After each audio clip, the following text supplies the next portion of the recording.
Hello students, magnetic effect of electric current में एक बार फिर से आपका स्वागत है। कल हमने इलेक्ट्रोमैग्नेटिक इंडक्शन के बारे में पढ़ा था। इलेक्ट्रोमैग्नेटिक इंडक्शन मतलब क्या? इलेक्ट्रोमैग्नेटिक इंडक्शन ये पढ़ा था हमने।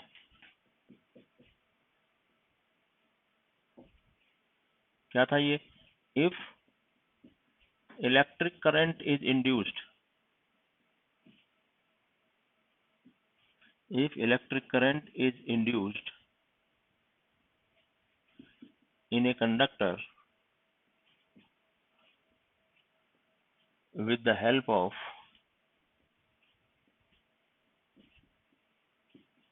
magnetism, then this phenomena is called as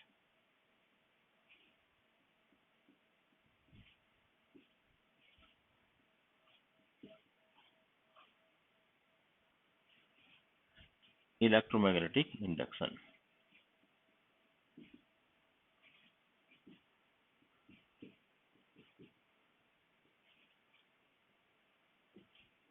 ये हमने कल पढ़ा था और हमने इसके लिए क्या किया कि हमने इसमें एक दो पोल लिए।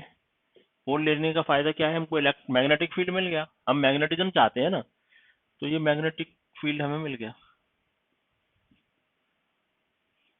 और हमने इसमें एक वायर को, ये कंडक्टर है, जब ऊपर नीचे मूव करवाया, ऊपर नीचे मूव करवाया तो इसके अंदर करंट फ्लो हो गया, तो इसके अंदर करंट डेवलप हो गया। और इस करंट को हम क्या बोलते हैं? Induced current. This I is equal to induced current. ये हमने कल पढ़ लिया था। और एक और बात पढ़ी थी हमने कल कि अगर हम हम कोई कॉइल ले लें और इसमें अगर हम किसी मैग्नेट को इसके पास लाएं दूर से, इवन इसके कॉइल के अंदर हम इंसर्ट कर दें, अगर कोर नहीं है, उसके अंदर कुछ और नहीं है, तो ये इंसर्ट भी करते हैं। हम इसको मूव कर रहे हैं, सिर्फ पास लाएंगे दूर कर रहे हैं, पास लाएंगे दूर कर रहे हैं। तो जब हम पास ला रहे हैं तो सपोज करंट ये फ्लो हो रही है दिस वे, और दूर ले जा रहे हैं, दूर ले जा रहे हैं तो करंट अपोजिट फ्लो हो रही है इन दिस वे। तो इसमें भी करंट क्रिएट हो गई, डेवलप हो गई, इसमें भी इंड्यूस्ड करंट हो सकता है। तो मतलब ये हुआ कि हम चाहे वो स्ट्रेट कंडक्टर हो या फिर कॉइल हो, उसके अंदर हम करंट इंड्यूस करवा सकते हैं बाय मूविंग मैग्नेट। और हम ऐसा भी कर सकते हैं कि मैग्नेट को अगर अपन कांस्टेंट एक ही जगह पर रेस्ट में रखें और सिर्फ कंडक्टर को मूव करें, तो भी करंट कंडक्टर में फ्लो हो सकता है, क्रिएट हो सकता है, इंड्यूस हो सकता है। इन द सेम वे यहाँ पे हम कॉइल को स्टेशनरी रख रहे हैं, मैग्नेट को मूव कर रहे हैं, तो भी होता है। मतलब current is induced in the conductor और coil due to the relative motion between coil and magnet, या फिर कंडक्टर एंड मैग्नेट। कंडक्टर और मैग्नेट या कॉइल और मैग्नेट के बीच में कुछ ना कुछ जब रिलेटिव मोशन होता है, बेशक कोई भी मूव करे, कुछ ना कुछ उन दोनों में एक रिलेटिव मोशन होना चाहिए, तो फिर उस कॉइल में या फिर उस कंडक्टर में इलेक्ट्रिक करंट इंड्यूस हो जाता है। इसको कहते हैं इलेक्ट्रोमैग्नेटिक इंडक्शन। और इस बात को बताने के लिए सबसे पहले महान वैज्ञानिक जो थे वो mister Michael Faraday and mister Henry Joseph Henry, mister Henry, Henry और फैराडे, फैराडे एंड हेनरी ऐसा कहा जाता है। उन्होंने ये कॉन्सेप्ट को सबसे पहले हम दुनिया के सामने बताया। ये ब्रिटिश थे फैराडे, और जोसेफ हेनरी जो थे वो यूएस के थे। तो ये हमने सब कल पढ़ लिया। अच्छा, इसमें फ्लो होने वाले करंट को अगर अपन बढ़ाना चाहते हैं, इंक्रीज करवाना चाहते हैं, तो हम इसके नंबर ऑफ टर्न्स बढ़ा देंगे by increasing number of turns.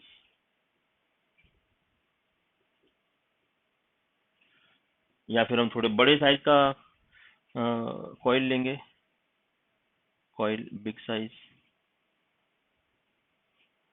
या फिर हम इसकी स्पीड बढ़ा देंगे, मैग्नेट को जो नजदीक और ला रहे हैं या दूर ले जा रहे हैं, increasing speed of magnet, increasing speed of magnet.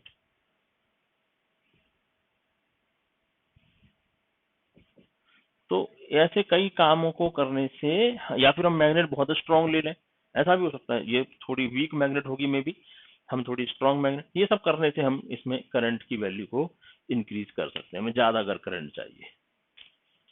तो ये बातें हम सब कल कर चुके हैं। फिर आज क्या, कि अब इसमें करंट तो क्रिएट हो गई, लेकिन अभी तक हमको पक्के तौर पे ये पता नहीं चला कि हम करंट की डायरेक्शन को कैसे चेक करें। जो करंट इंड्यूस हुई उसकी डायरेक्शन क्या होगी, ये हमको बाय लॉ कैसे पता चले, उसको हम पढ़ते हैं।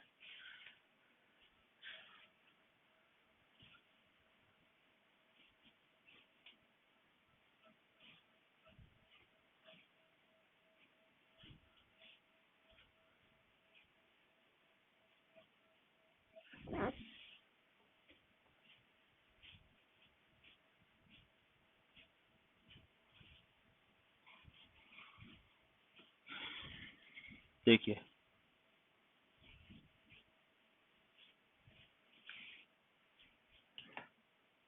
हमने इससे पहले जब मैग्नेटिज्म क्रिएट किया था, हम किसी वायर में करंट फ्लो करते थे और उसके चारों तरफ मैग्नेटिज्म या मैग्नेटिक फील्ड जो क्रिएट होता था, उसकी डायरेक्शन क्या है, इसके लिए हमने क्या यूज किया, फ्लेमिंग्स लेफ्ट हैंड रूल। तो फ्लेमिंग साहब जो थे, उनके दो हाथ थे, एक लेफ्ट हैंड रूल, इसीलिए उन्होंने दो रूल बनाए, एक लेफ्ट हैंड रूल और दूसरा right hand rule. Left hand rule से हमने डायरेक्शन ऑफ फोर्स पता किया कि अगर हमारे पास मैग्नेटिक फील्ड और इलेक्ट्रिक करंट है तो फिर हम डायरेक्शन ऑफ फोर्स पता कर सकते हैं। राइट हैंड रूल में उन्होंने दो डिफरेंट बात कही कि हम मैग्नेटिक फील्ड और फोर्स अगर हमारे पास है, क्योंकि हम क्या कर रहे हैं, मैग्नेट बना रहे, मैग्नेटिक फील्ड बन गया और उसको मूव करवा रहे, मतलब फोर्स लगा रहे कंडक्टर पे, तो मैग्नेटिक फील्ड और फोर्स है, दो चीजें हैं। और तीसरी चीज, हमें डायरेक्शन ऑफ इलेक्ट्रिक करंट पता चल जाएगी। राइट, तो मैं यहीं पे लिख रहा हूं, to know the direction of induced current,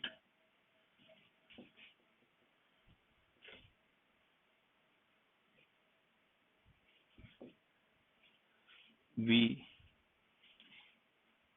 should take the help of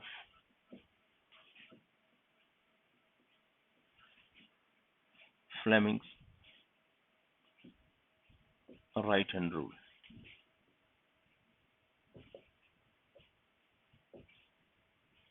So your heading is Fleming's right hand rule.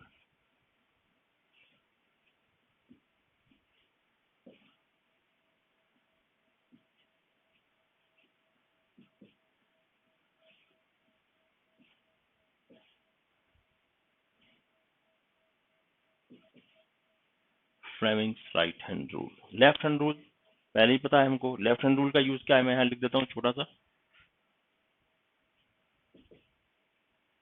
Left hand rule ये किस लिए यूज किया जाता है, is used for finding the direction of force.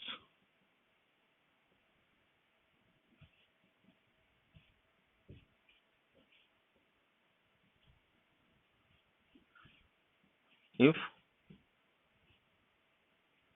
current and magnetic field is given।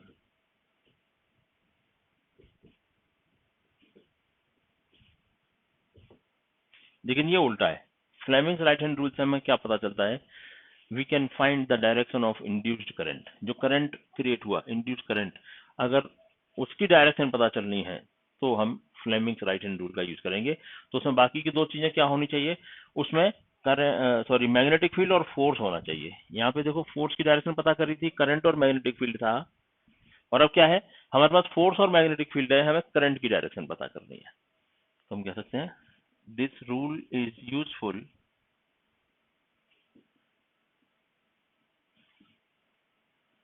for finding the direction of induced current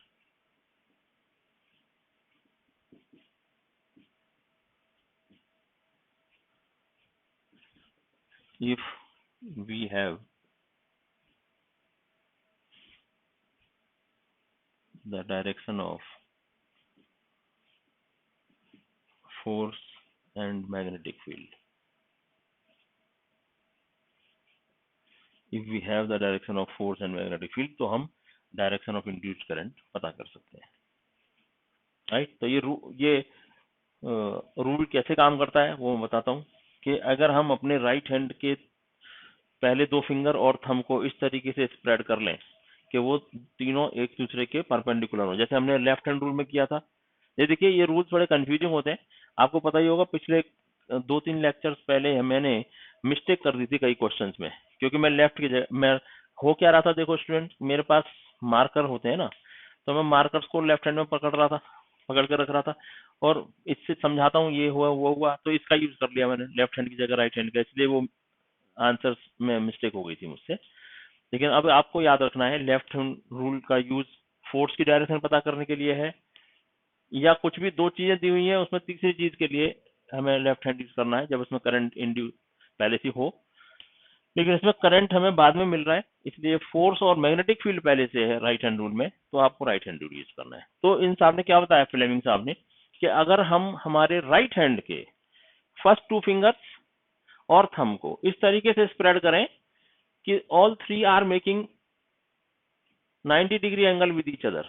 ये देखो, ये इसके साथ दोनों के साथ 90 डिग्री बना रहा है, सभी एक दूसरे के साथ 90 डिग्री बना रहे हैं। तो first finger shows the direction of magnetic field, thumb shows the direction of force, then middle center finger will show the direction of induced current। तो क्या है रूल, मैं लिख देता हूं। If we spread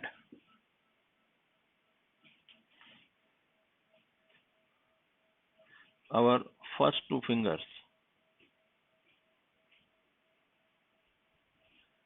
and thumb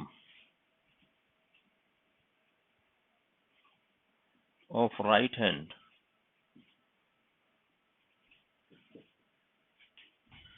in such a way that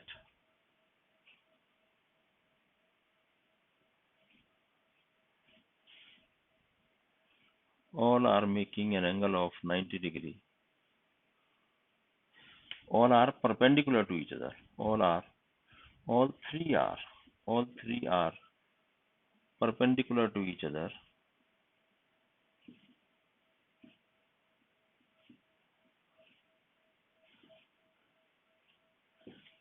then if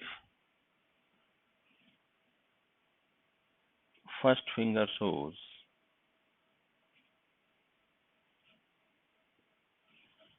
the direction of magnetic field, comma, center finger shows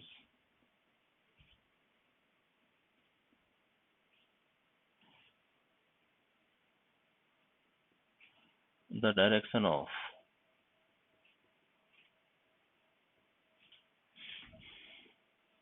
thumb shows, second number पे thumb shows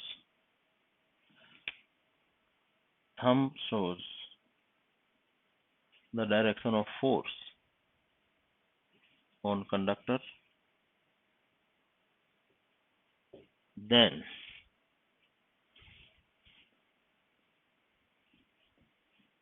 our center finger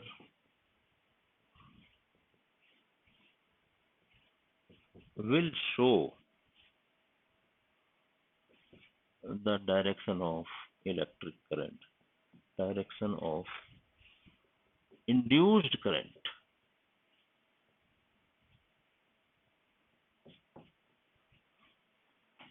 तो अगर पहली दो चीजें हैं, first finger shows the direction of magnetic field, thumb shows the direction of force on conductor, then our center finger will show the direction of induced current।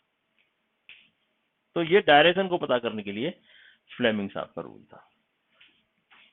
अब समझ में आ गया वो कैसा, हम अपने राइट हैंड के तीनों पहले 2 फिंगर और थंब को इस तरीके से स्ट्रेच करें, all are perpendicular to each other, then if first finger shows the direction of magnetic field, thumb will show the direction of force on conductor, then center finger will show the direction of electric current. ये आपने याद रखना है, ठीक है। तो मैं इसको बताता हूं आपको डायग्राम के माध्यम से, देखिए तो याद रहेगा। आई एम श्योर ये फ्लेमिंग्स राइट हैंड रूल आप इसको नोट भी कर लीजिए,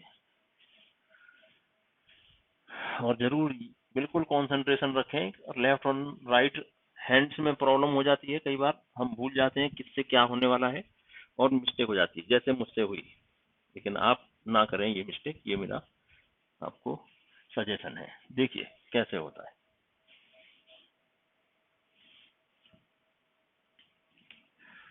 हमने ये एक मैग्नेटिक फील्ड बना दिया NS, और आपको पता है जब हम ऐसे मैग्नेटिक फील्ड बनाते हैं तो मैग्नेटिक फील्ड यूनिफॉर्म बन जाता है ऐसा। तो मैग्नेटिक फील्ड तैयार है, मतलब राइट हैंड का ये फिंगर तैयार है, ये लो। अब हम अप एंड डाउन करके ये देखो N और S ऐसे हैं फ्लैट, ऐसा बोर्ड पे दिख रहा है ना, ये फ्लैट है ऐसा समझो। अब हमने क्या किया, इसके अंदर एक कंडक्टर को मूव करवाया। हम नीचे दे रहे हैं सपोज कंडक्टर को, देखो मैग्नेटिक फील्ड ये, और कंडक्टर को नीचे फोर्स लगा रहे, मतलब कंडक्टर को नीचे ले जा रहे हैं, मतलब नीचे फोर्स लगा रहे हैं। अब इसको स्प्रेड कर लिया, देखो मैग्नेटिक फील्ड और कंडक्टर। तो ये आपको दिखा रहा है this way direction of current I, right. तो मैं इसको लिख देता हूं, हियर इन फिगर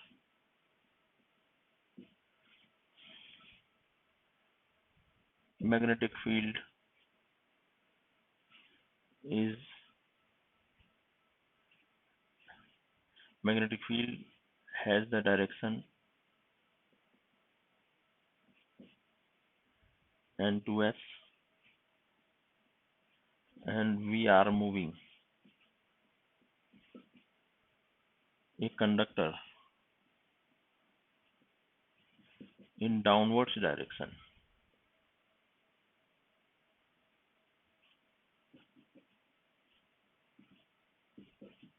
Then ये अगर AB कंडक्टर है downwards direction, then the direction of induced current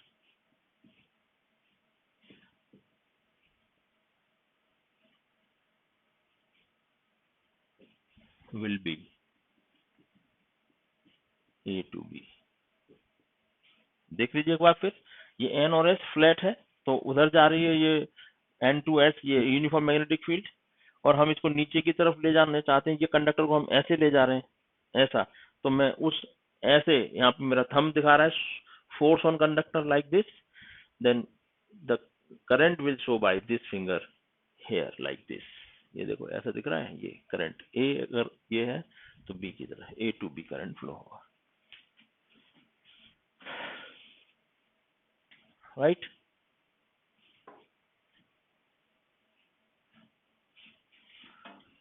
इसका अपोजिट देख लेंगे एक बार और।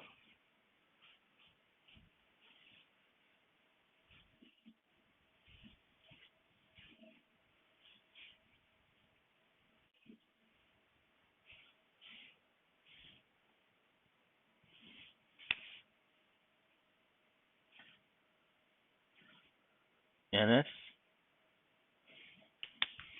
और इसमें यूनिफॉर्म मैग्नेटिक फील्ड ये बन रहा है,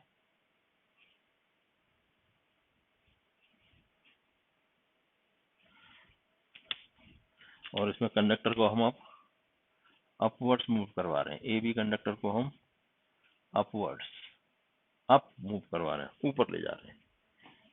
तो देखो मैग्नेटिक फील्ड ये है, ऊपर ले जा रहे हैं। अब ये ऐसा है ना, तो ऊपर ले जा रहे हैं तो इसलिए फोर्स का थंब का डायरेक्शन ऊपर, तो ये सेंटर फिंगर अंदर की तरफ शो कर रही है। मतलब अगर इसको ऐसा देखें ऊपर ले जाने, क्योंकि ये मैग्नेटिक फील्ड ऐसा है तो कंडक्टर को हम ऐसे मूव कर रहे हैं, तो कंडक्टर का ये साइड आ गया, ये side, So this is B to A. So current will flow in B to A direction. Current, तो यहाँ पे लिख रहा हूँ दूसरी बात, similarly if we move the conductor AB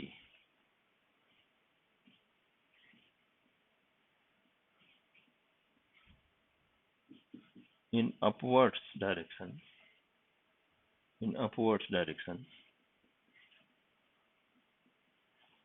then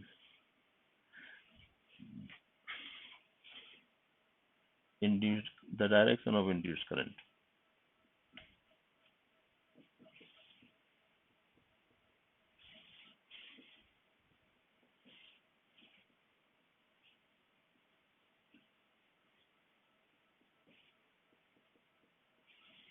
will be B to A.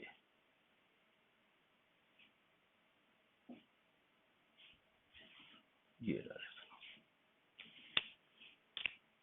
और हम अगर एक और सोचो, हम पहले डाउन लाए थे फिर अप ले गए, तो डाउन लाते समय ये डायरेक्शन इधर A टू B, अप ले जाते समय उल्टी हो गई direction B to A।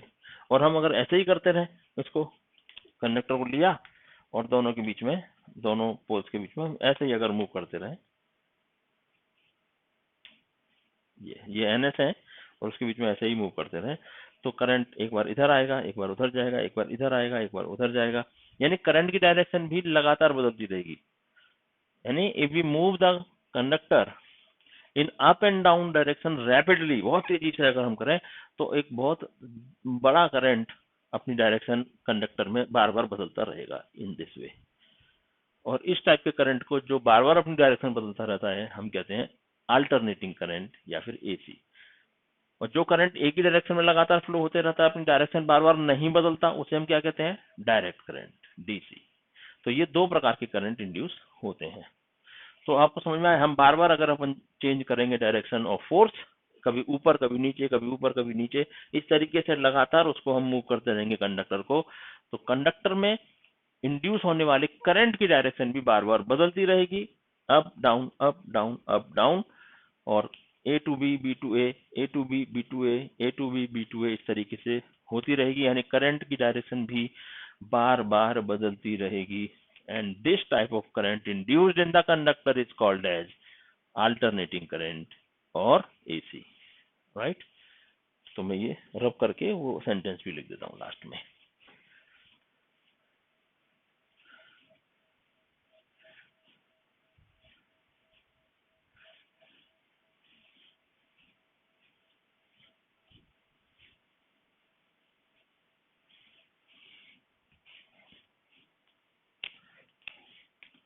Hence,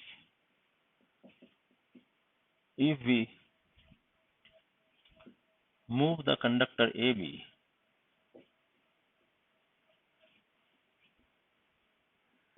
in the magnetic field,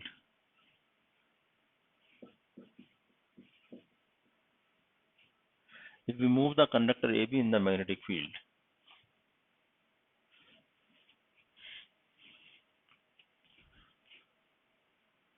up and down repeatedly, then the direction of current, the direction of induced current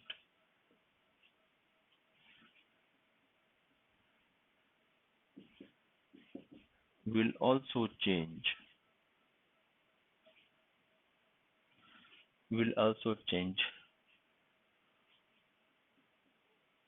repeatedly, A to B, B to A to B, B to A, continuously, इस तरीके से change होती रहेगी। and this type of current induced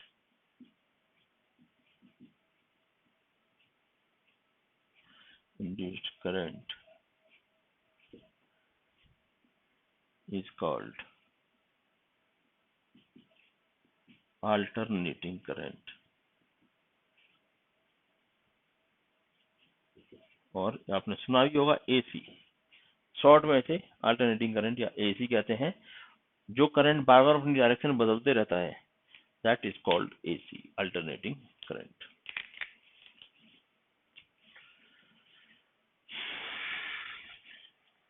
तो अभी वक्त आ गया है, आप चूंकि अल्टरनेटिंग करंट आप देखने लगे हो, तो इसका मतलब हमें दूसरे करंट के बारे में भी जान लेना चाहिए। तो मैं एक हेडिंग नया डालना चाहता हूँ कि टाइप ऑफ करंट, जो हमारे पास दो टाइप के करंट होते हैं, उनके दोनों के बारे में थोड़ा पढ़ लेना चाहिए हमें। Your heading is type of induced current. या सब नोट कर लीजिए।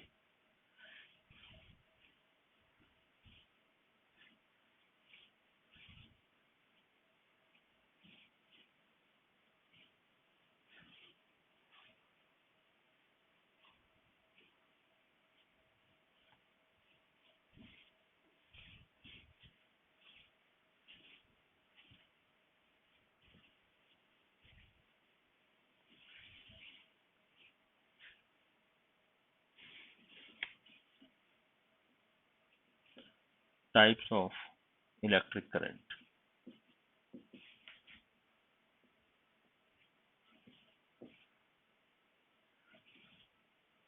तो डायरेक्शन के आधार पर या चेंज ऑफ डायरेक्शन के आधार पर इलेक्ट्रिक करंट को दो पार्ट में डिवाइड किया जा सकता है। एक होता है ऐसा करंट जो अपनी डायरेक्शन बिल्कुल नहीं बदलता, एक ही डायरेक्शन में लगातार फ्लो होते रहता है, that is called direct current. And एक ऐसा करंट जो हमने अभी देखा, जो कंडक्टर के मूवमेंट के साथ कंडक्टर की मूवमेंट की डायरेक्शन बदली तो ये करंट भी अपनी डायरेक्शन बदल देता है। इस टाइप के करंट को कहते हैं अपन अल्टरनेटिंग करंट। सो मैं लिखता हूं,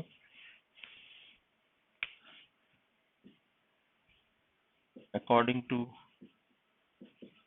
the change of direction of flow,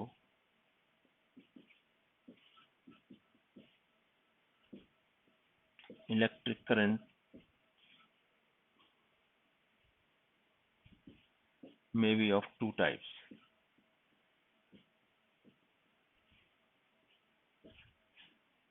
Number one, direct current, DC कहते हैं जिसको आप। नंबर टू, अल्टरनेटिंग करंट,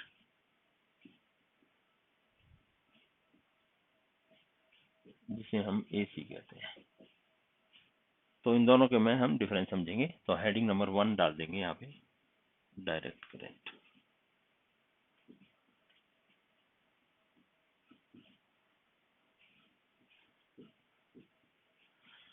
क्या होता है direct current?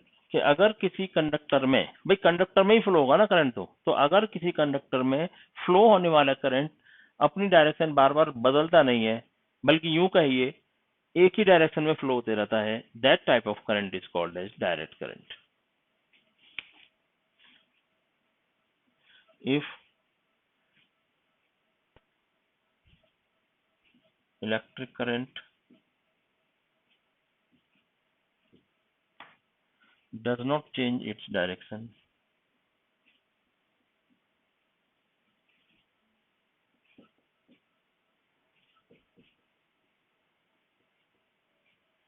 again and again,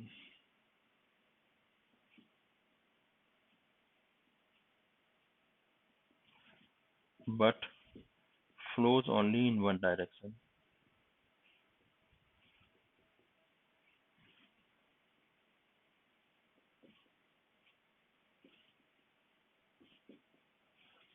then that current is called as direct current.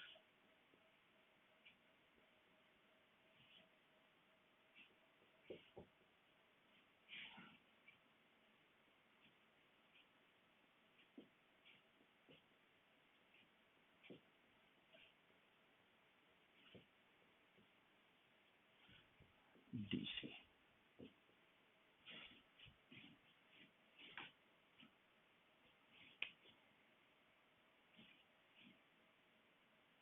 इसका एक वेव फॉर्म बनाए तो ऐसा बनता है। ये टाइम है, इधर जा रहे हैं, यहाँ पे मैं अगर क्या कहूँ आपको, करंट आई, करंट हम इधर ले रहे हैं, तो ये मान लो यहाँ से शुरू हुआ, ये 0 है, ये टाइम एक्सिस है, और ये करंट ऐसे फ्लो हो रहा है, अपनी वैल्यू बदल रहा नहीं, यहाँ पे जो भी वैल्यू 10 ले लीजिए, 10 एम्पियर, 10 एम्पियर ही है लगातार, दैट इज कॉल्ड एज, अपना बदल नहीं रहा ना वो डायरेक्शन और magnitude, same, does not change its direction and magnitude. तो फिर इसे हम कहते हैं डीसी, ये है इसकी वेव फॉर्म। ये डीसी जो है वो हमें कहाँ कहाँ से मिलता है, हमें, हम अपने अगर आसपास देखें तो कौन सा करंट हम यूज कर रहे हैं, हम अपने घरों में देखिए कौन सा यूज कर रहे हैं, जिससे हमारा फैन चलता है, हमारी मोटर चलती है, हमारी ट्यूबलाइट जलती हैं, यानी जो भी सप्लाई हमें एमएससीबी से मिलती है, that is actually AC.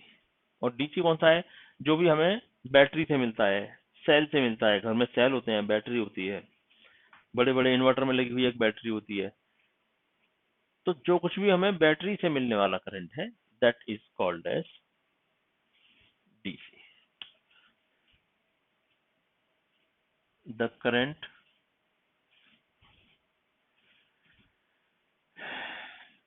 from any type of battery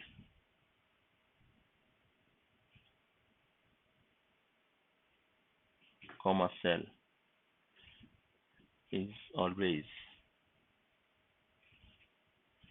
DC, यानी डायरेक्ट करंट होता है। जनरली इसमें एक और विशेषता होती है डीसी में, डीसी जो है ना कुछ हार्मफुल नहीं होता, एक्चुअली डीसी हमेशा लो वोल्टेज होता है, लो वोल्टेज ऑफ डीसी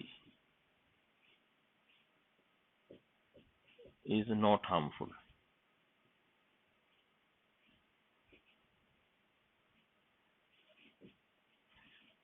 लेकिन अगर बड़े कैपेसिटी का यानी हाई वोल्टेज ऑफ डीसी होगा तो बहुत खतरनाक होता है,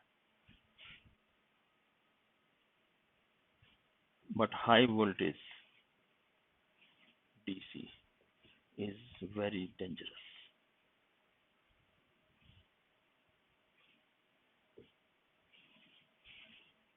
ठीक है, तो बहुत डेंजरस होता है, इसीलिए हम इसको घरों में यूज नहीं करते।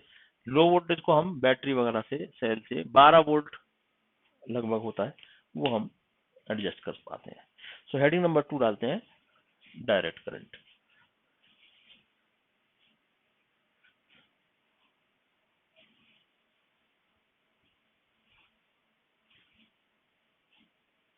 हेडिंग नंबर 1 हो गया, sorry, direct current. Heading number 2 is AC या alternating current, alternating current, AC.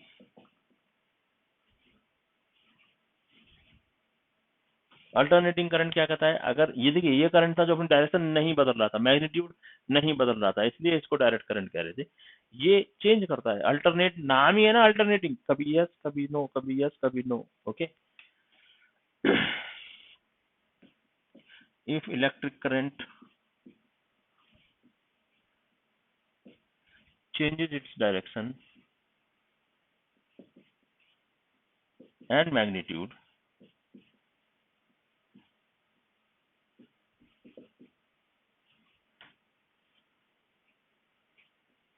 again and again, alternately, again and again, alternately, then it is called as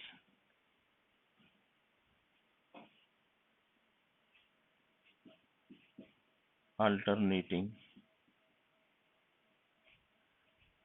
current और AC। इसकी अगर वेव फॉर्म देखा तो कैसी बनती है, वो कुछ इस टाइप की बनेगी। ये टाइम एक्सिस है, ये 0 है, यहाँ पे करंट फ्लो हो रहा है I, तो ये कुछ इस टाइप से 0 से चले तो एक डायरेक्शन में, फिर नीचे, फिर ऐसे, यानी देखो ना ये अपना मैग्नीट्यूड बढ़ रहा है और डायरेक्शन, इस डायरेक्शन बदली, और ये ये इधर का मैग्नीट्यूड चेंज होते होते पहले ज्यादा हो रहा है मैग्नीट्यूड, फिर कम हो रहा है, फिर दूसरी डायरेक्शन में ज्यादा हो रहा है, फिर कम हो रहा है, फिर ज्यादा हो रहा है, फिर कम हो रहा है। तो अपनी डायरेक्शन बार बार बदलती रह रही है। ठीक है, इसकी डायरेक्शन देखें तो देखो ना, डायरेक्शन बदल गई और मैग्नीट्यूड भी बदल गया। डायरेक्शन बदली, मैग्नीट्यूड बदला, डायरेक्शन बदली, मैग्नीट्यूड बदला, in this way. So this is the waveform of AC.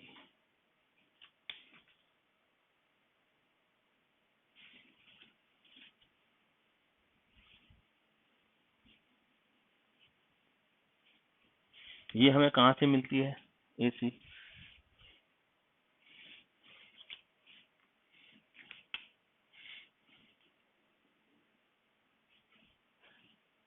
AC is the current which we are using in our homes, which we are using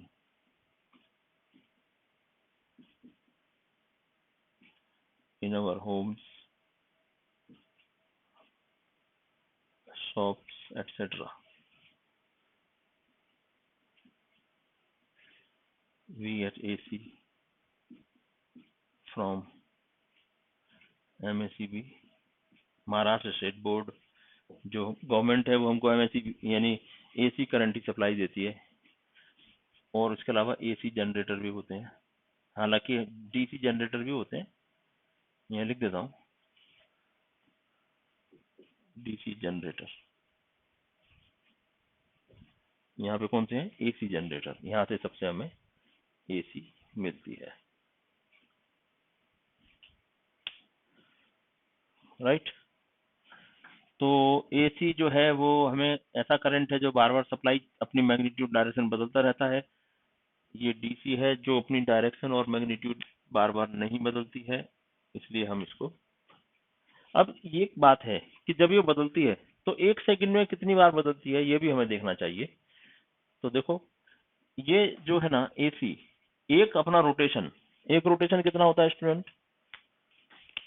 यहाँ से चले और ये हो गया 1 रोटेशन, 1 ऑसिलेशन, राइट। तो ऐसे 50 ऑसिलेशन, यानी इसकी फ्रीक्वेंसी क्या है? 50 ऑसिलेशन पर सेकेंड। वही फ्रीक्वेंसी पर सेकेंड ही होती है। तो ये AC जो है ना, किस स्पीड से अपने डायरेक्शन बदलती है और किस स्पीड से ये चलती है, तो दैट इज द स्पीड या frequency of AC in India is 50 hertz. मतलब ये 50 ऑसिलेशंस कंप्लीट करती है एक सेकंड में। तो यहाँ लिख रहा हूं मैं, in India frequency of AC is 50 hertz. इसका मतलब क्या? 50 हर्ट्ज से it means it changes its, yeah, it completes 50 oscillation, it completes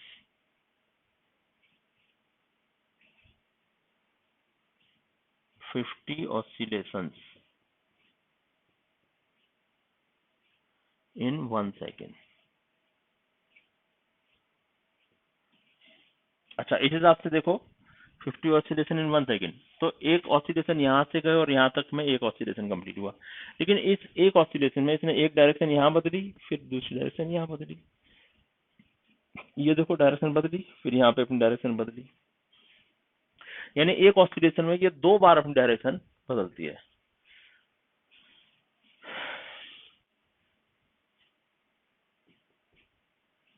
AC changes its direction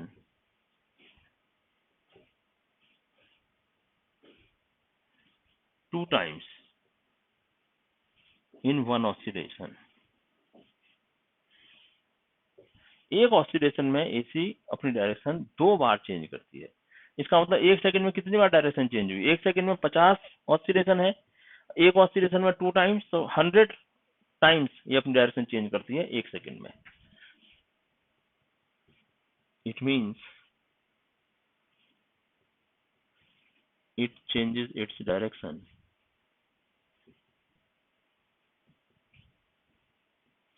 100 times in 1 second। 1 second में 100 बार अपनी डायरेक्शन एसी चेंज करती है। और यूएस में यही जो फ्रीक्वेंसी है 50 हर्ट्ज हमारे इंडिया में है, और यूएस में ये 60 हर्ट्ज है। ये बस आपको याद रखनी चाहिए। चलिए, ये डिफरेंसेस को आप ध्यान में रखिए, और इसके कुछ फायदे नुकसान भी देखेंगे। एक बहुत बड़ा एडवांटेज एसी का डीसी के ऊपर है, वो कल डिस्कशन करते हैं। Thank you very much for today.